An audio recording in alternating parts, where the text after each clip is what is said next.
Хочу вам показать, как можно сделать вот такие красивые заколочки-бабочки. Нам понадобится 4 отрезка атласной ленты. Сгибаем диагональю и делаем треугольные крылышки. Обрабатываем края огнем.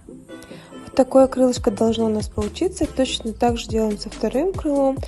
И с маленькими крылышками то же самое. Смотрите, чтобы они были друг другу симметричными.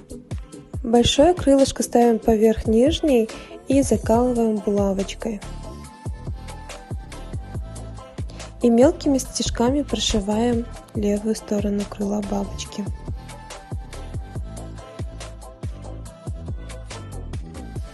Закрепляем ниточку.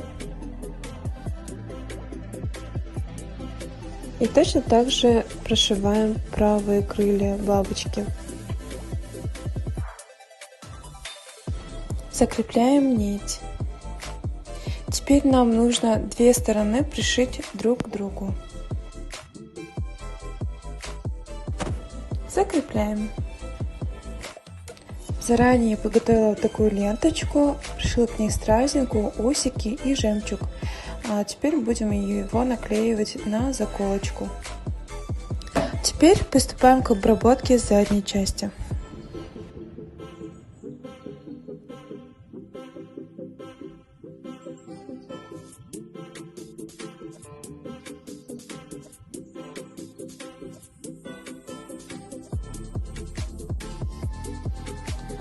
Вот так выглядит бабочка сзади, а так спереди.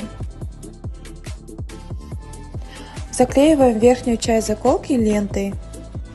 Теперь наносим на заколочку клей и накладываем бабочку. И все, наша заколочка готова.